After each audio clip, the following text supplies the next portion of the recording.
দু-তিন দিনে দক্ষিণবঙ্গে 3 থেকে 4 ডিগ্রি তাপমাত্রা কমতে পারে। অন্যদিকে উত্তরবঙ্গেও কেমন থাকবে আবহাওয়া, সরাসরি চলে যাব, রৌনক রয়েছে আমার সঙ্গে। রৌনক, হাওয়া অফিস কি বলছে?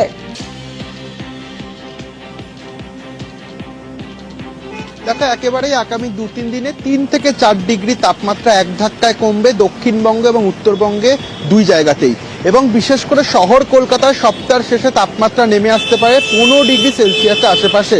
অর্থাৎ যে জাকিয়ে শীত, সেই জাকিয়ে শীত কিন্তু আগামী 11ই নভেম্বর অর্থাৎ আগামীকালের পর থেকেই অনুভব করবে শহরবাসী। এবং উত্তরবঙ্গের ক্ষেত্রে যে আবহাওয়ার তথ্য দিচ্ছে আলিপুর আবহাওয়া দপ্তর, সেটা হলো উত্তরবঙ্গে আগামীকাল থেকে কিন্তু পারদ পতনের সম্ভাবনা রয়েছে। সেখানেও কিন্তু 3 থেকে 4 ডিগ্রি তাপমাত্রা কমতে পারে।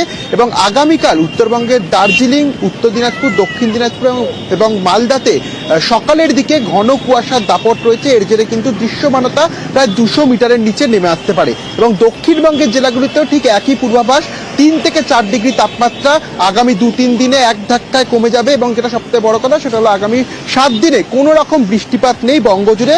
অর্থাৎ সপ্তাহের শেষে যে শীতের কামব্যাক, নতুন করে যে শীতের স্পেল, তা কিন্তু বঙ্গজুড়ে বিস্তার করবে এবং শীতের আমেজ উপভোগ করবে গোটা বঙ্গবাসী। বেশ রৌনক। বৃষ্টিপাতের পশ্চিমবঙ্গের কোনো জেলাতেই কোথাও কোনো হওয়ার সম্ভাবনা নেই আগামী 7 দিনে। আগামী 2-3 দিনে পারদ পতনের যথেষ্টই সম্ভাবনা আছে। উত্তরবঙ্গ, দক্ষিণবঙ্গ দু জায়গাতেই 2 to 4 ডিগ্রি আপনার টেম্পারেচার ফল করার সম্ভাবনা আছে। তারপর ওটা স্টেডি হয়ে যাবে। তারপর আর কোনো বড়সড় পরিবর্তনের সম্ভাবনা নেই।